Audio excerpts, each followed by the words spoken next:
Құрметті тыңдармандар, кеш жарық. Мен сіздерге арнап тағы да 2-3 ертегі дайындадым. Соны сіздерге оқып берейін. Түлкі мен құмыра. Бір әйел далаға егін орға келіп, құмыраны сүті мен шөптің арасын тығып қояды. Бұны түлкі көреді де жасырынып келіп, құмыраның ішіне басын тығып сүтті ішіп қояды.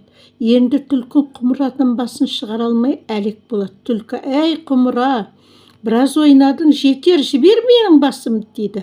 Қалай жұлқынса да басын шығара алмайды. Түлкі ашуланып: «Қап бәлем, тұра тұр, жақсылықпен қаламасаң сен суға батырармын» деп жүгіріп келіп өзенге қойып кетті. Сөйтіп құмырамен бірге өзі де батып кетсе керек. Келесі ертегіміз ай мен күн. Өткен заманда біреудің Айсұлу және Күнсұлу деген екі қызы болыпты. Екеуі де теңдесі жоқ сұлу екен. Бірінен бірі асқан сұлумын деп бір-бірімен үнемі ұрысып, жиі жанжалдасып қалады екен. Бір күні Күнсұлу істігіп отырған Айсұлуға тиісіп: «Сенен мен сұлумын» дейді. Ал Айсұлу болса айтады: «Жоқ, сен сұлу емес, мен сұлумын» деп таласады. Ақыр аяғында бұл талас үлкен шатаққа айналады. Ыза қысып әбден ашуланған Күнсұлу өзіне қарсы келіп отырған Айсұлудың бетін тырнап алады. Күнсұлу тырнағының дағы Айсұлудың бетінде өшпестей болып киеді. Міне содан бері Айсұлу жұрттан ұялып, тек түнде ғана тысқа шығады екен. Ал бейбастақтық пен қатты ұятқа батқан Күнсұлу түн қараңғылығында бұғып жатады екен. Содан бері Айсұлу мен Күнсұлу бір-біріне көрінбей, бір-бірінен жасырынып, әулақтап жүреді екен. Сіздер түсіндіңіздер ме бұл ертегінің аяғы не екен?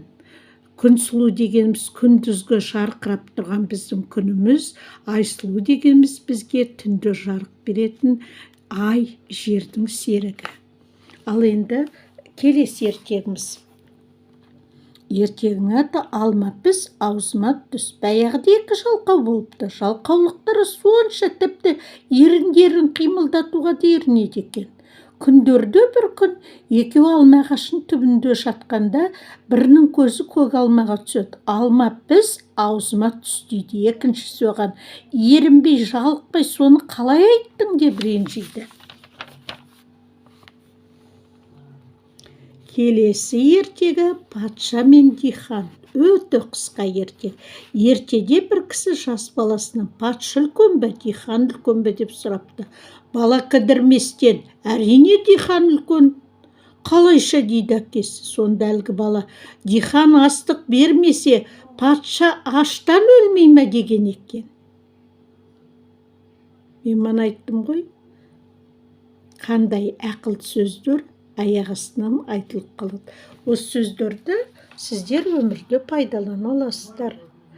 Ертегін тыңдап болғасын лайк басыңыздар, каналға жазылыңыздар, таратыңыздар. Келесі кездескенше сау болыңыздар.